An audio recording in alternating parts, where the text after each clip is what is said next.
Thanks everyone for coming. This is the empowerment panel. We have 5 awesome speakers. That comes anywhere from being a PhD student to being a manager at Microsoft. And basically, this panel is to motivate and inspire, those people who started data science career or progressing. Just be motivated. And let's start. So we'll start with the first question. So basically the first question is tell us about yourself, about your background, current position, and the fun question is, could you share with us, fun and interesting, a weird data science project that you have worked on? Okay, I'll go first. Hi everyone, my name is Madison. My pronouns are she, her. The fun data project that I work on is I help maintain an open source community safety tool that aggregates information from public records requests and public data to provide information on police officers in Seattle and the allegations and claims that they have against them for violence. So. My name is Vidad Mashmouchi. I'm a principal data science manager at Microsoft. The fun data science project I've worked on is not work-related. So I'm very interested in fashion. So what I've done is over the past 10 years, maybe more, maintained a database of all of my clothes, where I bought them, how many times I've worn them, how much I paid. So I compute things like cost per wear, which stores I shouldn't buy from anymore. So it's been an interesting thing to maintain for myself. And this has evolved, as my style has evolved. As a mother, I have different style right now. So it's been, I think, one of the longest data science projects I've worked on. Hi, my name is Aishwarya. I am a principal data scientist at Microsoft. The fun or interesting data science project I worked on was building a social network of the characters from Harry Potter.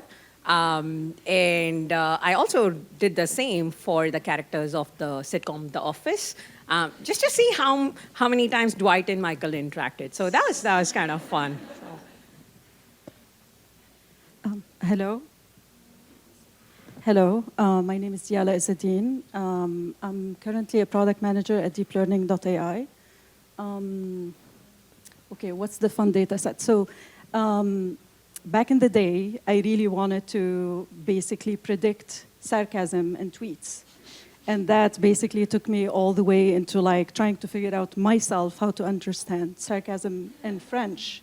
So that was a long journey into understanding myself, how to understand things in French, and then figure out how I can build an algorithm to do that. So that was one of my side projects. Yeah. Hi, everyone. I'm Bernice Herman. I am a senior data scientist at Y Labs, which is a startup here in Seattle doing machine learning monitoring and observability and control. I also am a research scientist at the University of Washington, so I have a small little research lab that I run where we talk about and do research on evaluation metrics for machine learning. And then recently, despite also having my lab, I had myself done my PhD, so I started that in the middle of the pandemic as well. So my fun project, I think, wow, you guys have really fun projects. I guess I could talk about the time that I got motivated to do computer vision to figure out who was eating things in the fridge when I was in college in our shared house. But I think a longer-term fun project was one that we had at UW. So we had a researcher come in who wanted to do computer vision to look at different marine animals. And what made it really fun is actually that this is an autonomous vehicle that kind of went through the ocean. And so it would go for weeks without data or battery. So having to have an algorithm that worked well offline and started to kind of eject data when we thought okay, that's probably not an animal or probably not a rare animal was pretty cool. And forgive me, I didn't say my title. I'm a senior data engineer at Automatic, and I'm a sponsored maintainer of the open source project, Openverse. So, sorry, I realized I forgot that. Yeah, cool. Thanks so much for sharing those awesome projects.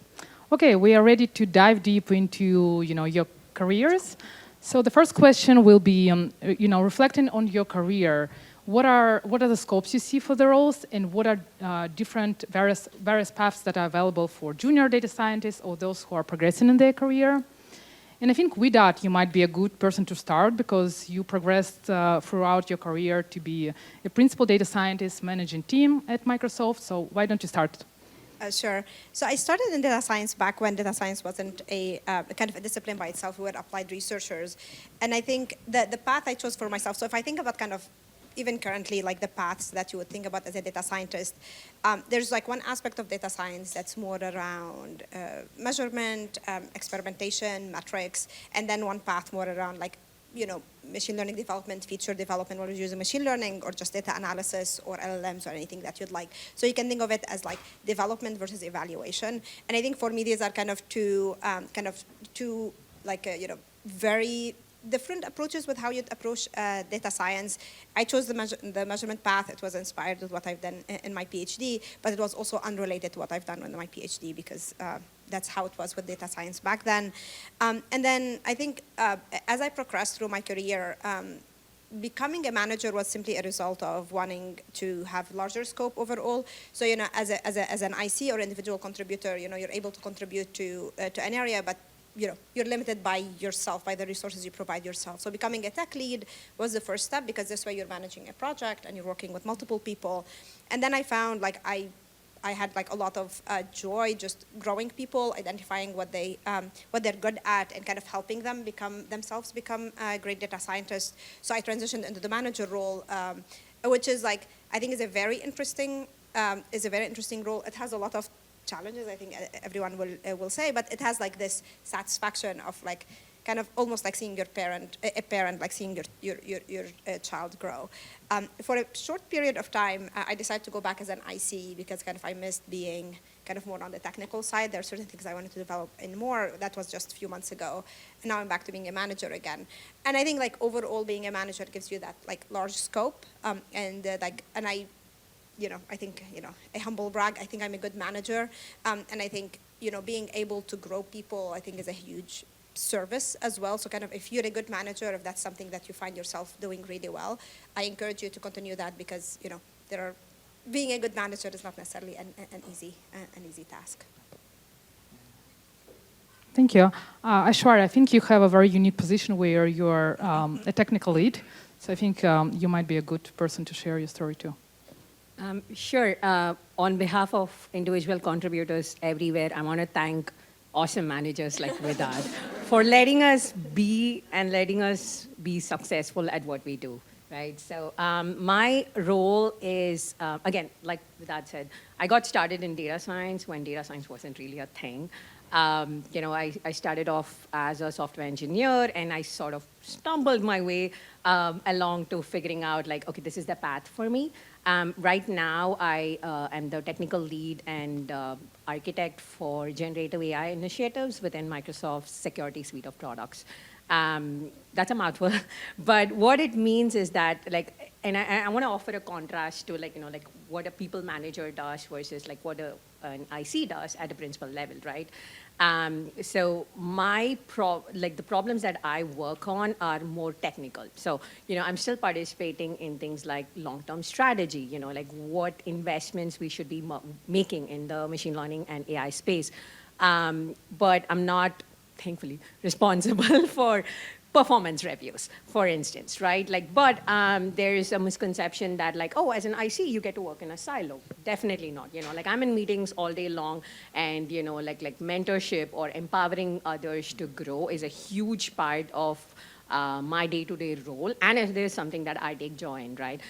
If I'm out there just coding by myself, I'm not empowering other people to be like successful as they could be.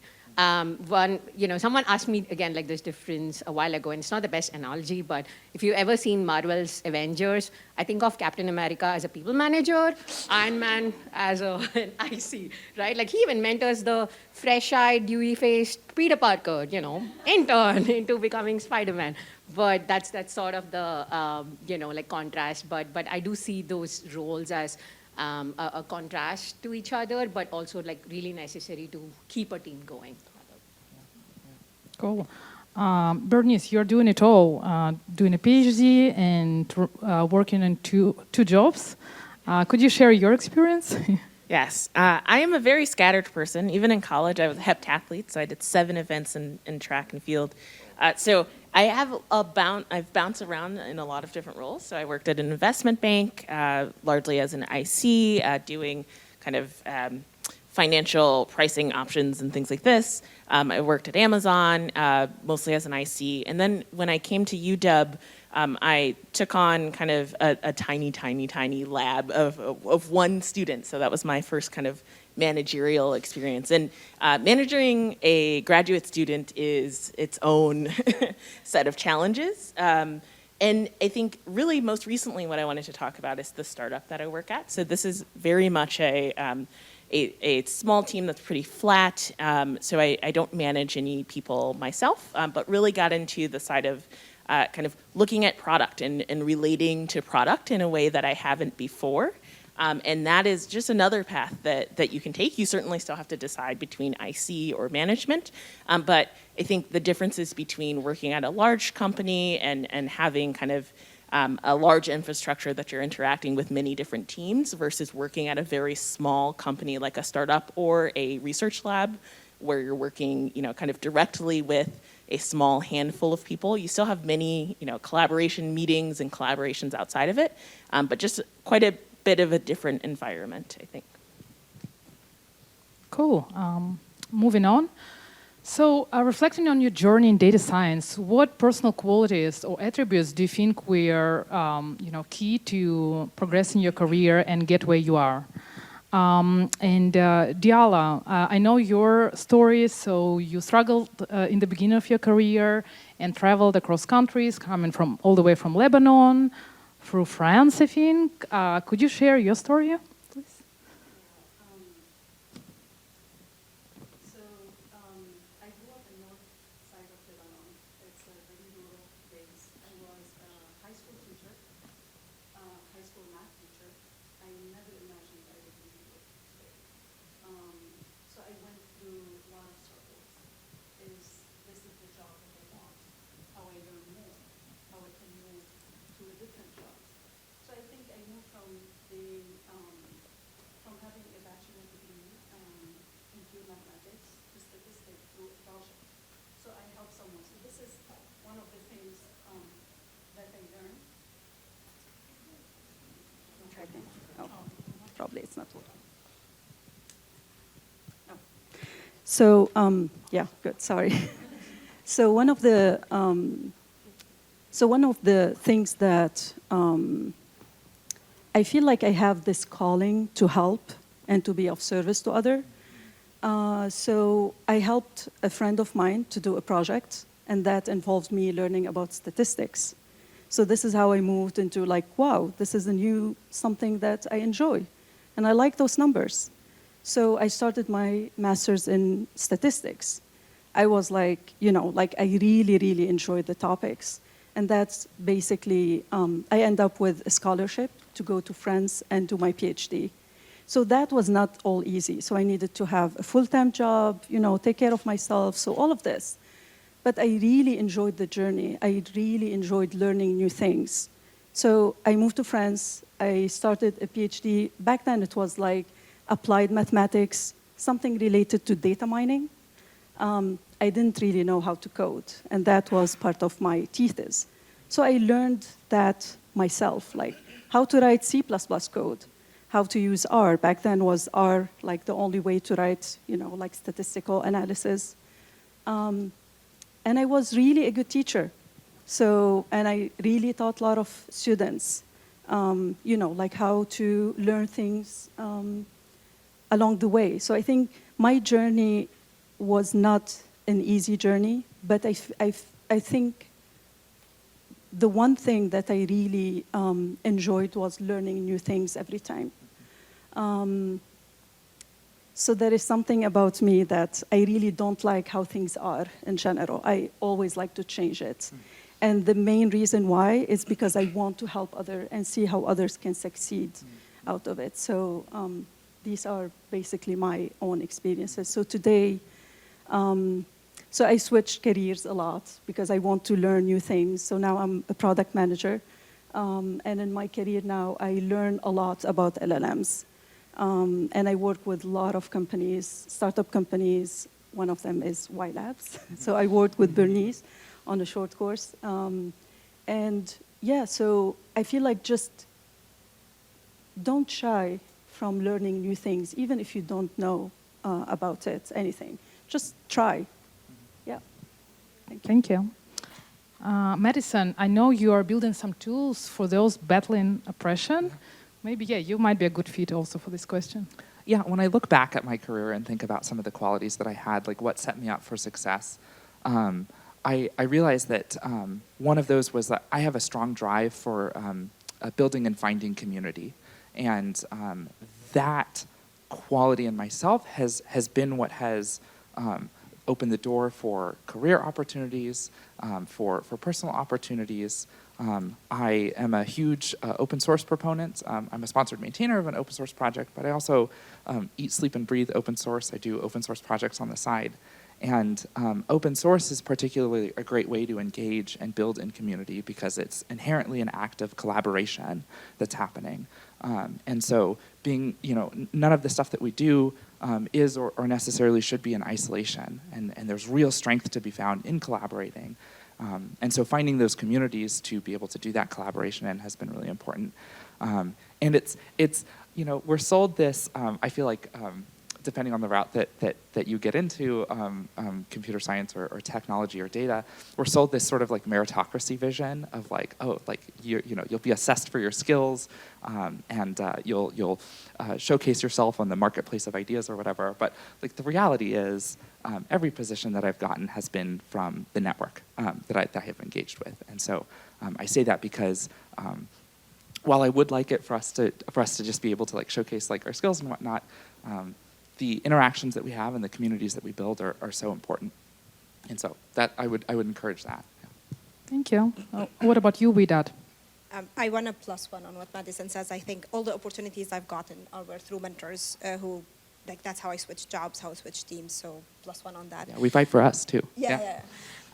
So I want to share, I think, two things. I think the one thing that I think was very essential for me in my career is that I kind of found a niche area and I excelled at it.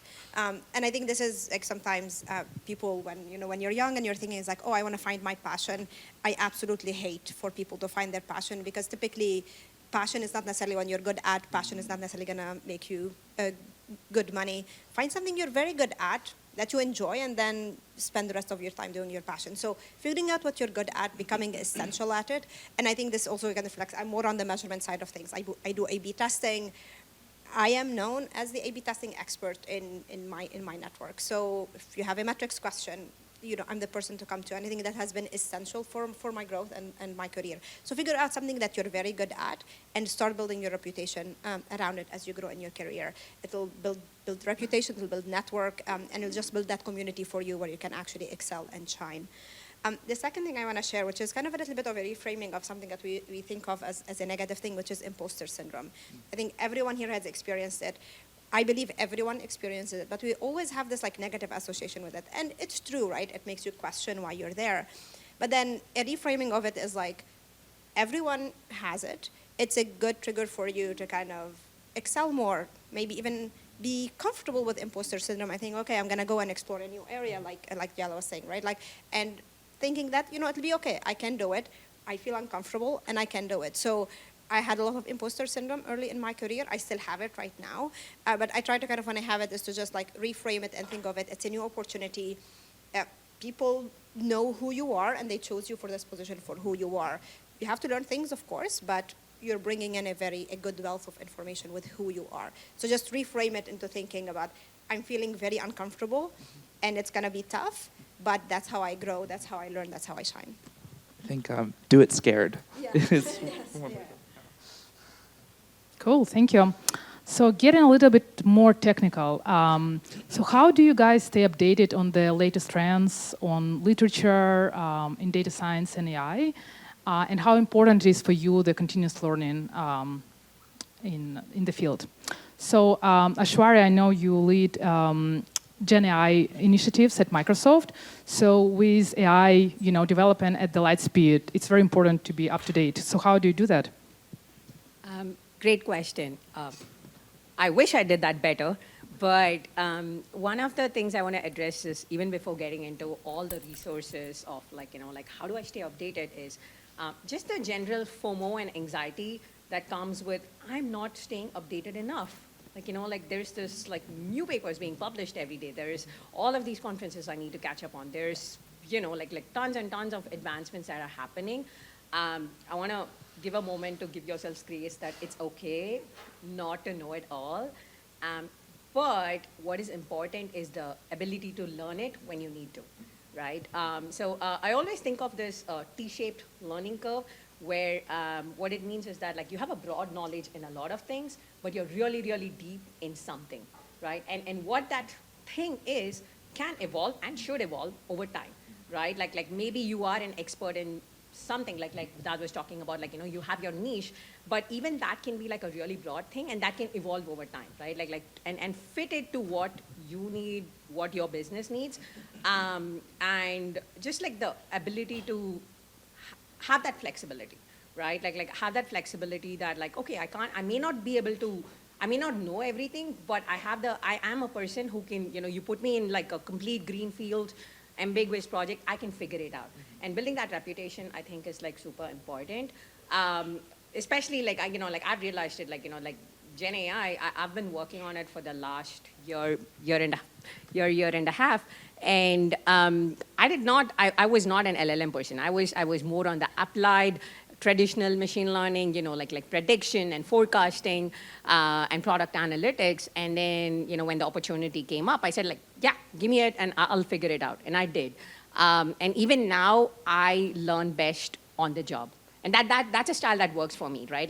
That's a style that works for me best, because I learn through rapid prototyping. I learn by doing things. And I learn by reading. I can't listen and synthesize videos as much. I learn by reading, or I learn by doing things. And that's the second piece of advice, is figure out the learning strategy that works best for you. So would you advise doing kind of side projects, personal projects on the side, or just learning from job is enough? Whatever you need to do to make you more better and efficient. So, if your job provides you the opportunities and the resources, most importantly, for you to become an expert at a thing, then do it. Sometimes I've paid my own way to either courses or, maybe let's say OpenAI subscriptions or something, just so I have an opportunity to get better at it, right? I realize that comes from a place of privilege, but all I would suggest is that do as much learning on the job as you can. That's what your companies are paying you for, to be honest. And not to jump in here and say the thing that I keep saying, but open source is also a really great opportunity to be doing some of that learning and growing. I mean, there's a lot of the learning that I have done has just been contributing to open source projects. And part of that is you kind of have mentors who are there, which are the maintainers of the project. And they want you to be able to contribute the thing that you're contributing because they want the thing that you're contributing. And so you kind of get this mentorship there that's a part of that. Conversely, I'm a big podcast person. I love podcasts. I listen at 2x speed because I'm impatient. And so I would suggest finding some good tech podcasts. There's Python Bytes is one that I really recommend if you're into Python. They do Python news. The changelog is another one. Those are mechanisms I use, at least, to just keep my finger on the pulse of what's happening in the tech space. You also organize some of the Python meetups or conferences? Yes, I'm also an organizer for PyCascades, which happened last month. So if you're interested in going next year, it's going to be in Portland. But events, yes, equally. I mean, you're here, right? You have an opportunity to interact and grow and learn, and I think that's huge. And I think that being in these spaces and interacting with people is really important. I got my first official data engineering job because I was the only person using Airflow at the company that I was at, and I was like, I don't know if I'm doing this right. I need to meet people who are using Airflow. And so I went to a conference and just said I'm going to be talking with people who use Airflow. Come see me. And then I met someone there, and they said, hey, 2 years later, they're like, I have a job that's opening up because I'm leaving this one, and it uses Airflow, so why don't you, apply for it? And so, yeah, there's lots of opportunities for that at these kinds of events. I just want to add, so Madison mentioned podcasts, tech podcasts are definitely a good, definitely recommended, but also economics podcasts. Mm-hmm. They surprisingly have a lot of data science components to them, also how to think about problems. So I also recommend those as well. Could you name a few? Even Planet Money, the standard ones. Econ Talk is a good one. There are things more kind of pseudoscience. Cognitive science, not pseudoscience. Hidden Brain and stuff like that talk a little bit more on kind of the science aspect of things. So, yeah, I wanted to recommend Data Skeptic, another really good data science podcast. Really digestible little nuggets. So. Cool. Yeah, thanks. Diala, you create many courses for deep learning company. So yeah, I think you might be good to answer that question too. Yeah, so I would recommend to try, if you want to learn about large language models or anything related to this field, to try one of my short courses. So for me, learning is part of my journey, and this is something that I enjoy myself. So I'm really good at reading research papers. I think this is one of the important things that I got out of my PhD. So when someone asks me, okay, what did you learn? Yes, I built a classifier and blah, blah, blah, but I know exactly how to read research paper really, really fast. So, but this is not required. Like, if you know someone that you really like their work, just follow them. I have my weekly, and I think this is all because I'm lucky with my job, so I need to immerse myself in a lot of new content that is not even available. So I need to learn about it and be able to, put it in a good content. But mainly LinkedIn. So I follow a lot of people on LinkedIn, see what they are posting, look into a research paper, and if I want to dig deep, I can go through the references. But I can get just insights from it. The batch, I was following the batch even before my job. It has this news about ML and AI. So yeah, podcast is another way. I'm really good with reading books and research paper. This is what works for me. Yeah. So I think it might be hard for many people to read research papers or peer-reviewed journals. What your advice would be for the person who didn't have any research experience and can't grasp the idea in the article or paper? So a research paper that is the abstract. Just look into the last 2 sentences in the abstract. You will find the methods. Just go all the way to the table of results. You will get into the metrics. From there, you can go all the way to the limitation, and this is how you know if it's working or not. If you want to dig deep, go back to the background and check the references. That's my way. I'll add, there's a cool website called shortscience.org. I believe that's correct. It's crowdsource summaries of papers. So you can put in archive ID or DOI. If you want an intense version, you can go on Reddit and then write what you think a summary of a paper is and see what they feel about your summary. But I don't suggest that if you're not feeling a certain way. Cool. Sorry, one thing I wanted to add is Microsoft actually published a chatbot for NeurIPS last year. So you can actually literally chat with the bot and ask questions about what papers were published. If you wanted a summary of I wanted to know a little bit more about quality or evaluation of LLMs, and I asked a question, and it gave me nice little references that said oh, this is the part that you actually, this is the paper that you need to go to, and this is the part you actually have to dig deep into. Actually, that is a perfect advice, because you can upload the PDF of the publication and ask a chatbot in simple language, or tell me what's the whole article about, and talk about it with the bot about the paper, and you don't have to be super technical because it can basically chew it out for you. And a shameless plug here: use Bing Chat because it's a free version of ChatGPT. So. Cool. Okay, let's move to the next question. So maybe we can talk about actionable steps that data scientists can take today to advance their careers. for the next promotion or just in general in data science and AI, what advice would you give for aspiring data scientists or other people? Bernice, I think you might be a good fit for that question because, of so many things you're doing. Yeah. Yeah. So I guess with this question with regard to, kind of where you are now and the next step that you want to reach to, one thing that I encourage that I don't see happen, well, certainly it depends on certain personalities, is really just have those conversations with your manager. I mean, I think people are sometimes afraid to just say very forthrightly that, I'm hoping to get promoted in the next 6 months. What are the things that I can do to work toward that?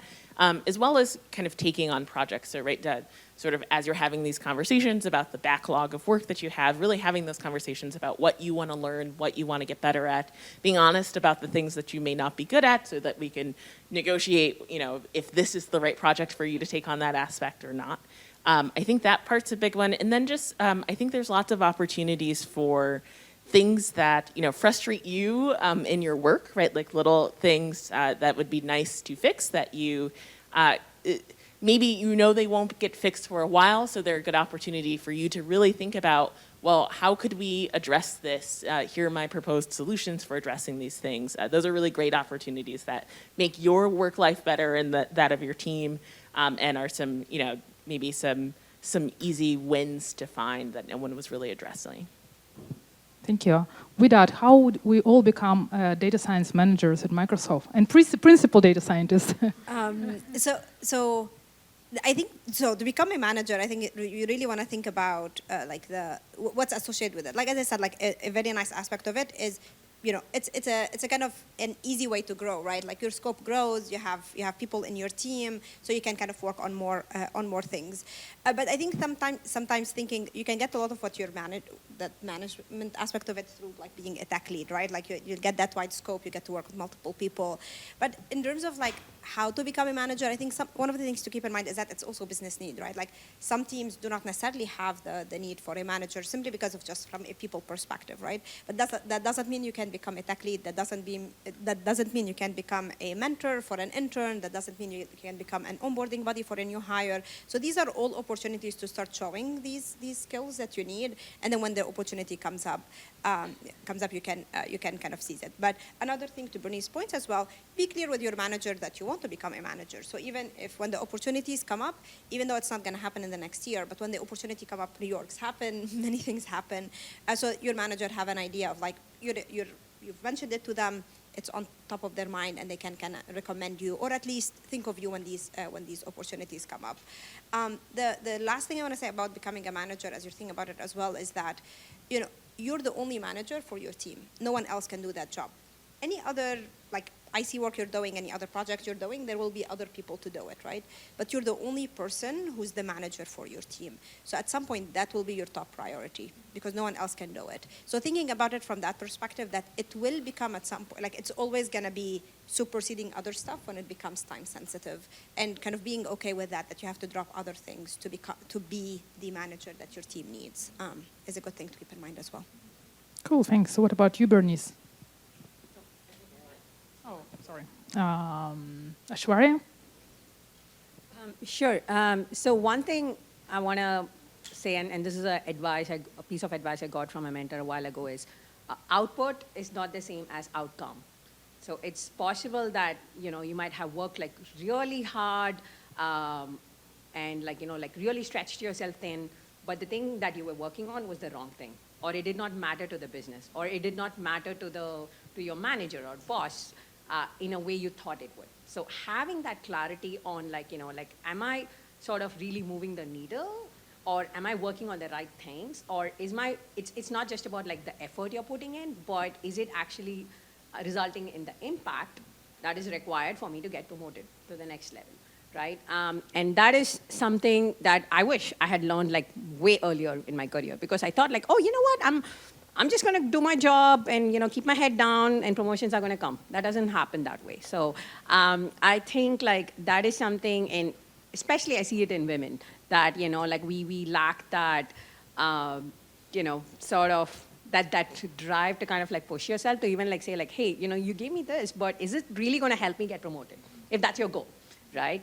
And then like, looking for that opportunities. I want to build on that, like looking for that opportunities that can help you get to that level. Because I think like beyond a point, like after, like entry level or mid level, the more senior you grow, it's less about I did a job well or I did this thing well. And it's more about like, almost like, shaping the strategy, right? Like what should we be working on? Like, is this even the right thing to do? Right, like, and that is something, along with the power of like self-advocacy. Again, another thing that I don't see women being like really great at, right? Like maintain a brag doc, like talk about your achievements, talk about like, like the things that you worked on to your manager. Just don't assume that like your manager knows everything that you're working on. Even initiatives you take for things like mentoring to grow other, underrepresented minorities in tech, like these are really critical. And I think like, like having that self-advocacy factor and get a mentor, like really get a mentor. It took me a long time to get a mentor. I wish I'd done it like much earlier than I did, but now I don't have one mentor, I have few mentors. And that's another piece of advice. Like don't rely on like one person to fill that void, have like multiple people who give you like different perspectives. So, yeah. What's the strategy of finding a mentor? You have mentors all around you if you only choose to look. But I think it's kind of like dating, right? Like, blind dates rarely ever work out. So, if you have a manager just like assign you to someone, it may or may not work out. But you have to, date a few people to find the right fit. And sometimes it's about like, like a mentor who was like really good for you early in your career might not be the right person. So, you have to break up gracefully with them, but it frees up their time to mentor someone else, right? Like so make sure you're like having that really honest check-in with you about like what is it that I need. Maybe you need like someone who's like a really technical mentor, or maybe you need someone who can help you grow into a manager role, right? Like, or maybe you just need like someone to help you navigate like work-life balance, or maybe you need a mix of everything, right? Like, so I think like talking to people and don't be afraid to approach people, right? Like I think like most people would be like more than happy to like provide like mentorship and advice. So, Like worst thing, they won't respond. So what? And to the previous point, document everything. Document. I mean, I am a very forgetful person, and it's very easy for me to not remember what it was that I was doing 2 weeks ago, let alone 6 months ago when it comes like self-assessment review time.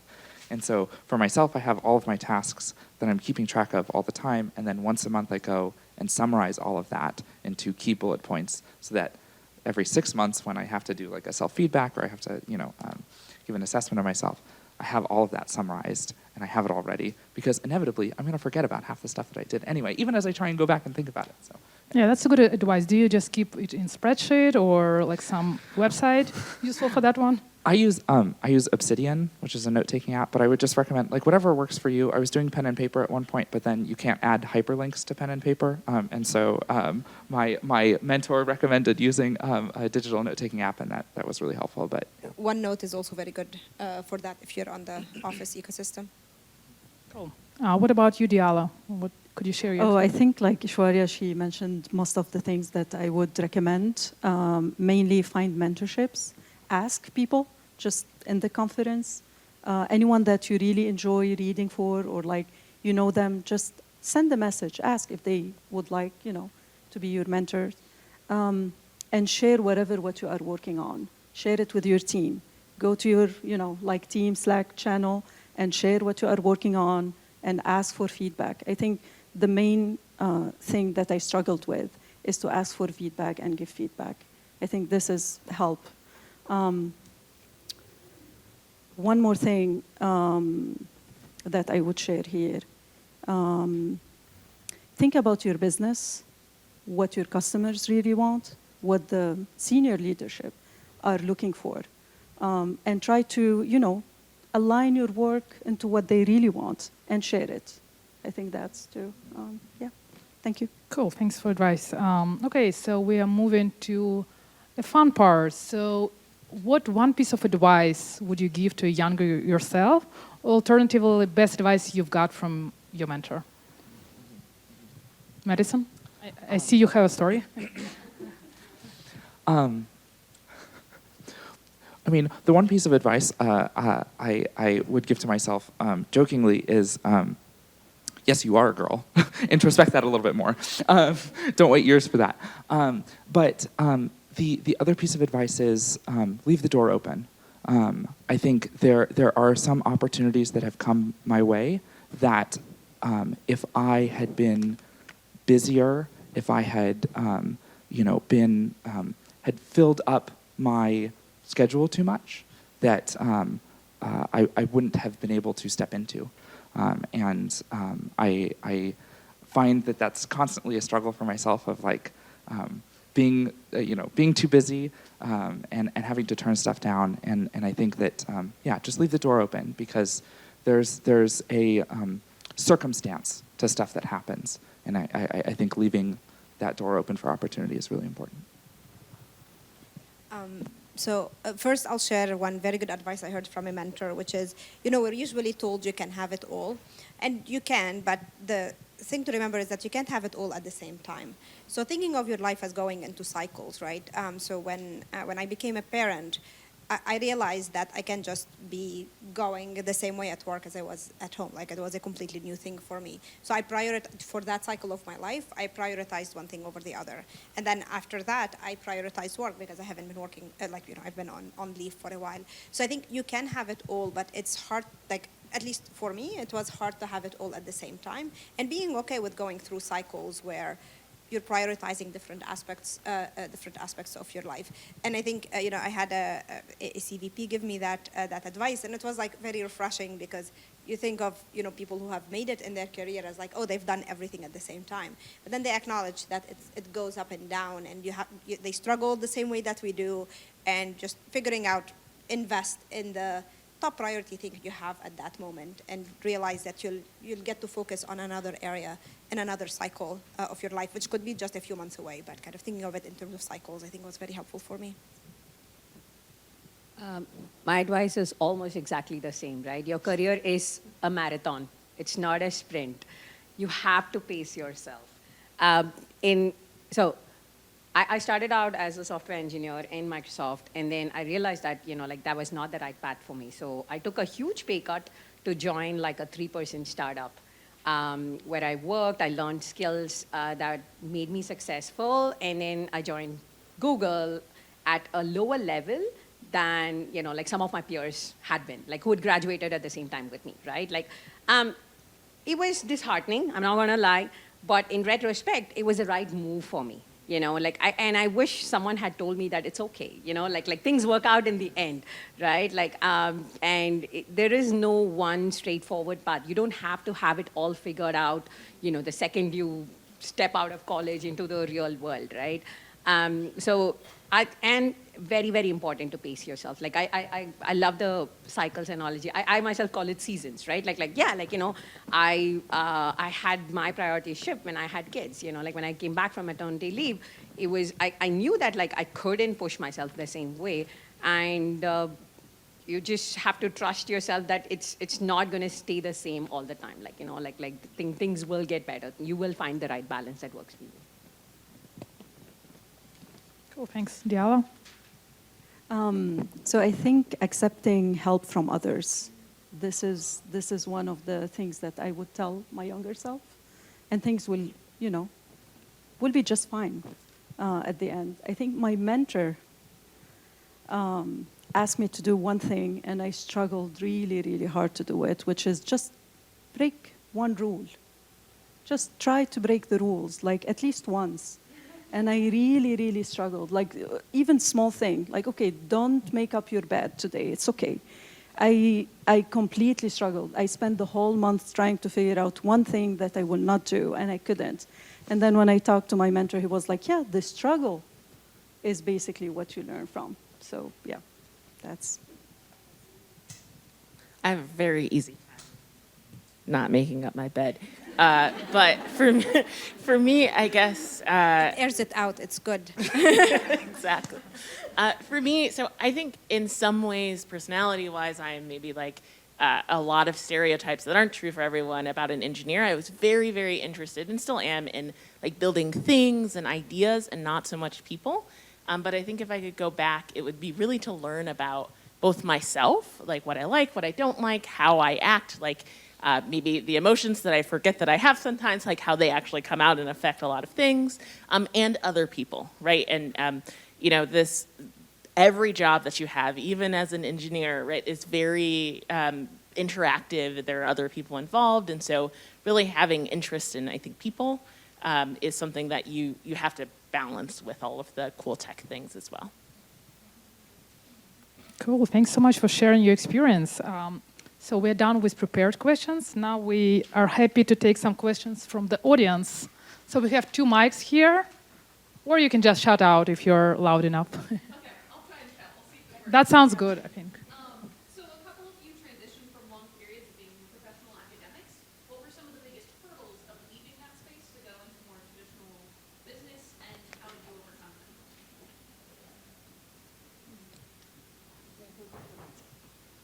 So for me, one of the major things that was very different for me is that, you know, I did my PhD in a very like theoretical computer science. So it was all about proofs and coming up with things that haven't been proved before. And the biggest struggle is that when you go into industry research in general and data science, it doesn't matter whether you can prove something. It doesn't matter whether you're creating a new thing that hasn't been known before. It needs to work for your product. It needs to work for your team. So a lot of the I think most impactful things I've done in my career is to say, no, this doesn't work. No, this doesn't work. No, this doesn't work. This very simple heuristic is what's good in this situation. So having that mind shift of like, oh, am I publishing papers with all new results, or is this like something that I've discovered that no one has discovered before? I don't think is as necessary, and it's a bit of a mental shift when you go into industry research.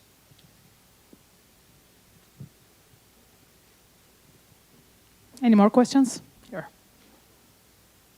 Yeah, I think, by the way, the lunch is in a different building, and there's no need to run because there will be lines. So we are happy to stay here for a little bit longer. Go for it. So I think this is a question that I used to ask myself many years ago, and I still think that a lot of people may have similar questions. So when you look at a job description, what's the percentage that you qualify, you say, I think I can do that, I'm going to apply? Okay, I can answer this one. Because I gave a talk this morning about airflow, and if a job description has airflow on it, I'm like, that's it. I can do that.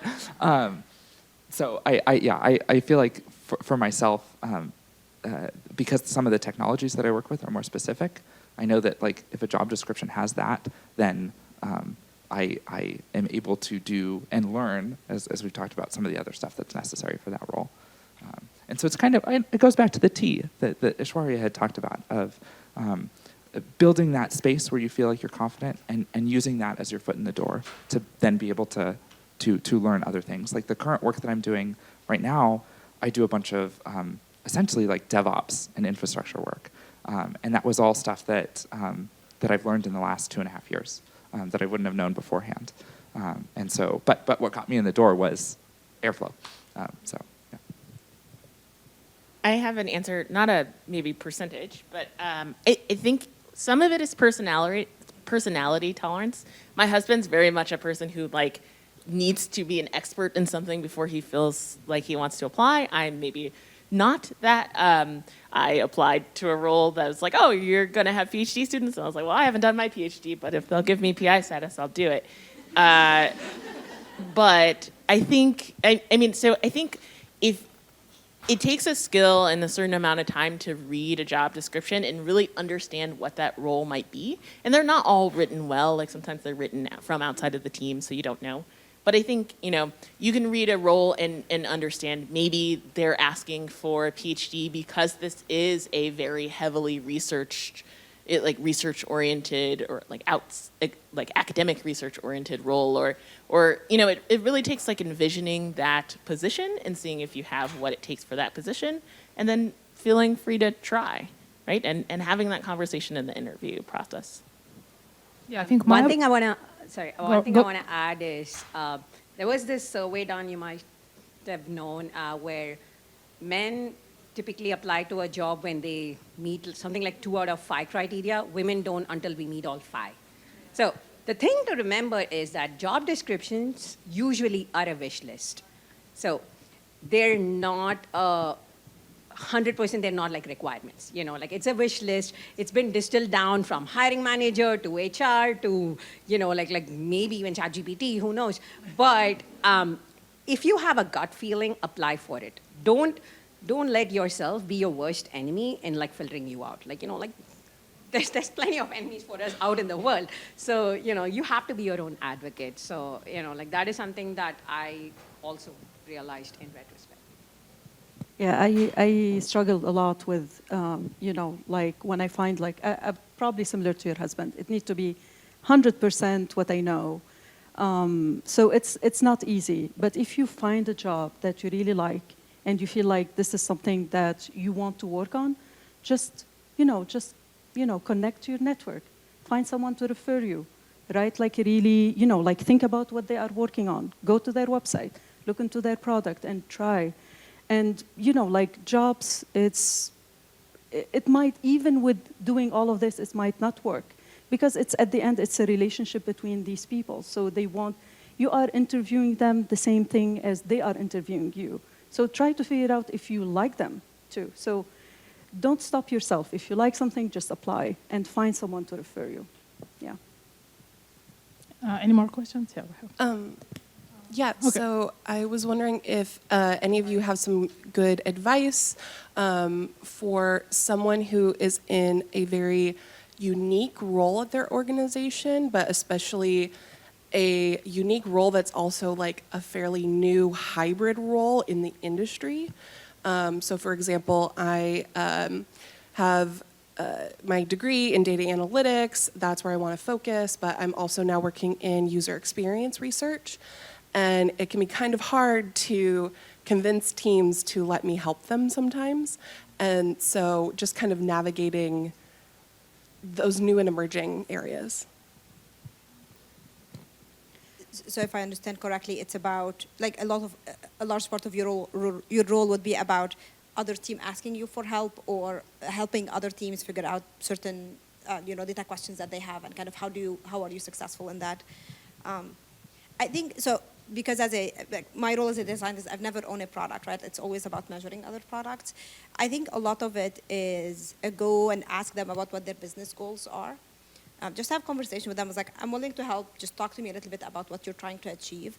And then try to answer that question for them, kind of unsolicited. I know it's hard to do and just like requires, them sharing your data and stuff like that. But be on the lookout of where you can be helpful for something they care about first, because this way you establish that you can actually add value, and then they will come to you once they see the result. It'll take multiple efforts or like multiple tries to get that to work. But usually ask them, how can I help you? And they'd be more willing to kind of include you in how you can help, like in meetings or in the questions that they're trying to answer. I feel this deeply because I was I was doing the work of data engineering as data engineering was coming to be like a more specific term, and I didn't know what data engineering was, but I was like, we need to have a process for this, and trying to convince the folks that you're building stuff for that like it's worthwhile can be really difficult. It's definitely a challenge, and I just want to voice that like yes, it feels like you're doing more work telling people that about the work that you're doing than like actually doing the work that you're supposed to be doing. One thing that I found really helpful was involving decision makers with the process, right? So there's one sense of like this is the team that works on this particular product. Having a conversation with that team is really good, but having a conversation with the director or the lead of leads or like the manager of that team can potentially be more influential because you have an opportunity to interact with someone who can advocate for a decision to be made about something or advocate for like a different process to be taken. And getting the directors on my side was one way of helping to get things down the chain of, okay, it's like this is actually a process that we're gonna take, and this is why it's beneficial. And there's fewer people that you have to convince in that process because it's sort of those higher up in the hierarchy rather than like every member on the team you have to convince like, no, I promise like testing is worth it, or like I promise having structured data is worth it, that sort of thing. Thank you. Thanks for all of your insight. I found it extremely valuable and such a diverse panel, so it's really nice to hear. I have a question which is around, like in large organizations with established pipelines of like work and kind of staffing visions for those pipelines, it might be a little bit different. And so what Vidad, you and Aishwarya, you shared was, like, I was thinking a lot about that, where you have the manager and then you have the principal. But in smaller organizations, or even organizations that are not small, but they just haven't really thought about those pipelines, sometimes you have to straddle both.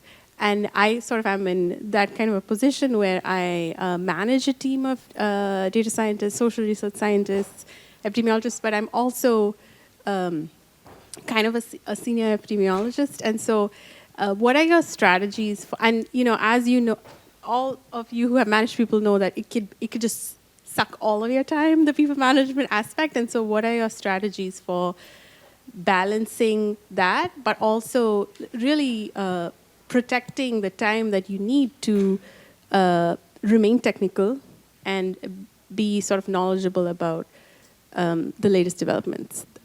I just find that like a big struggle. So yeah, would love your insights. Sure. So I think even at Microsoft, there is no like people manager role. So as a manager, you still have your own responsibilities. I think a part of it is reconciling also what are the things that you want to do. So a lot of what I focus on right now is not solving the problem, but formulating the problem. And yes, it's a trade-off, but you don't get as much time. Like when I was at IC for like 2 months, I was like, oh my God, I'm doing the analysis myself. I haven't done that. It's very interesting. But then by the end of those 2 months, I realized like a lot of my strength is in formulating the problem and thinking how to solve it, not necessarily going and implementing it or testing it or something like that, right? So it's kind of recognizing that when you're a people manager, you're just not necessarily gonna get to do all of that. And I think Aishwarya will talk about this, but also when you become a principal as well, like the organization is not to hire you as a principal to kind of do the implementation work or like go into details into a specific project. A lot of what you're thinking about is strategy. What are the next thing I need to look at? How can I facilitate conversations with other teams? How can I figure out what's the right thing? How to measure them? How to report them? So it starts being a different role.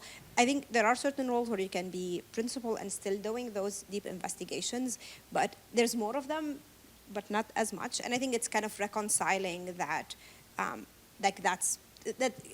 for me, it was reconciling that's a little bit of my life right now, and I enjoy it, right? Like it's a trade-off, but yeah.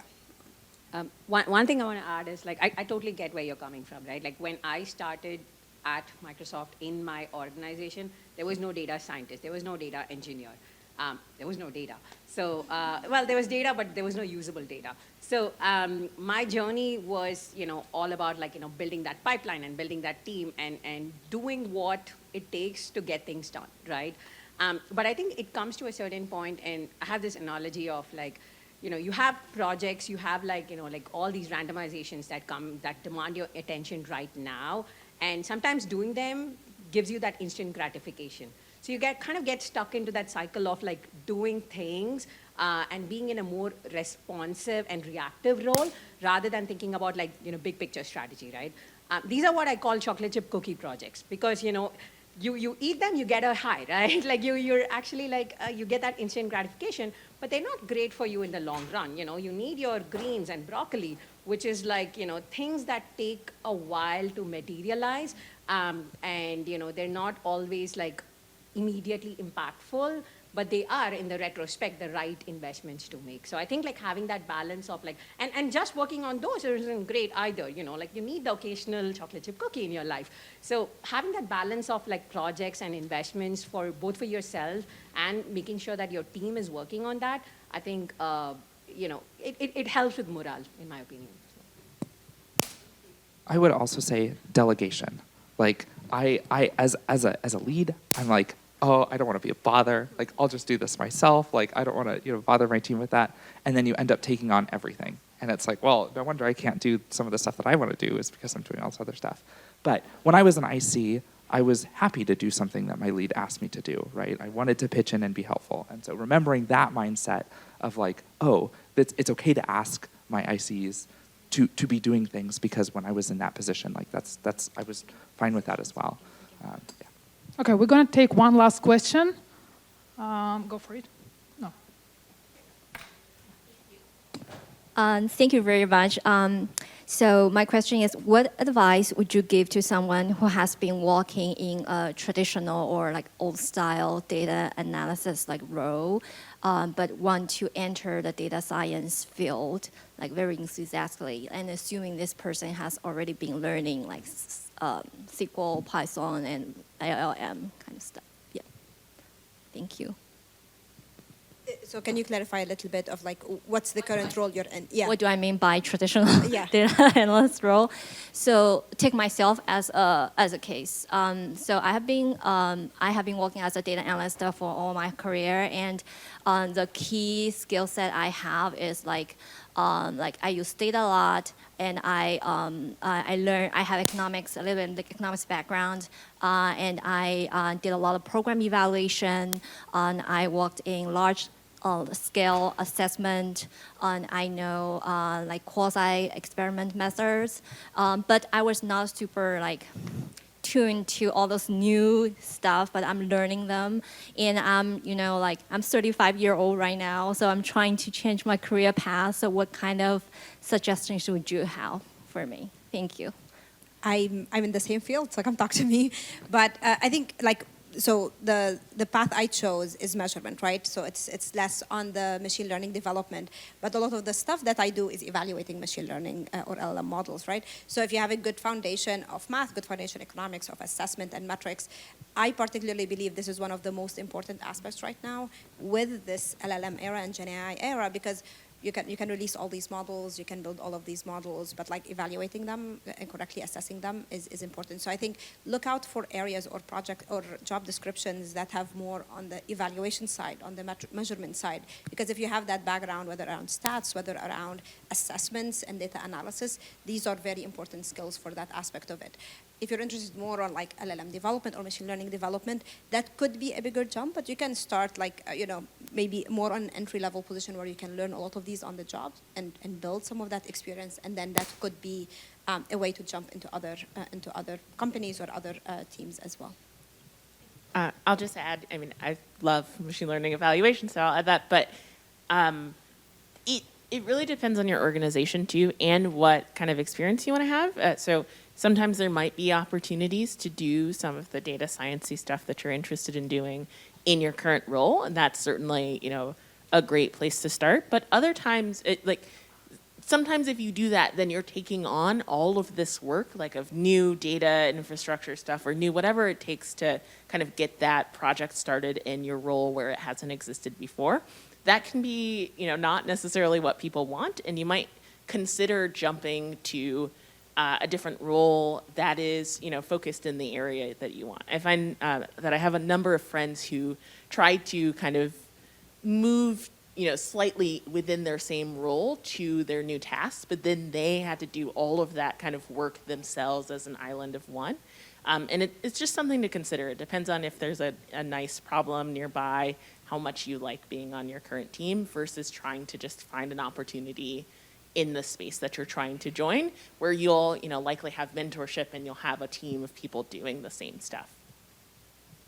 One more thing I want to add is, working with data and having that data literacy skill is huge. Like, I can tell for a fact that like 80 to 90% of time spent by data scientists is on cleaning data, understanding data, like figuring out what the heck, like two columns that look the same don't match the same, right? And that's a huge skill that I think you should leverage, right? Like, especially in, again, it's such an overloaded term, data scientist, right? Like, it can mean like 10 different things in like, one different org. But figuring out the right fit for you from the job description, right? Like more around product analytics, but less on like, like maybe ML ops, right? Like, so those are the kind of roles that might be suitable for you, where there's actually like working with data. And then the next almost logical progression is that like, okay, now I understand the data. How can I do more more nuanced predictions with it, right? Like that's another way to leverage all the experience and strengths that you currently have. Find a problem that you want to solve and try to work on it. Anything. It can be like just, like what you mentioned about the clothing thing. So yeah, so that's basic, anything. And just talk about it. If you are working in a company, just see what other people are working on, what the data scientists are working on, and try to see like what project, fun project. It can be just fun project that you work on and you can showcase it to them. Cool. Okay. Thanks so much for sharing. Yeah.